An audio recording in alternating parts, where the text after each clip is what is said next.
To assemble your SnowJoe Ultra, hold the middle frame so that the screw holes align with the holes on the lower frame.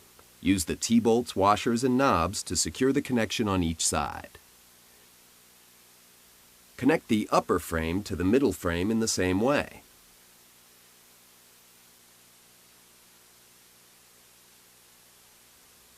Secure the power cord to the frame of the unit by attaching the cable clips.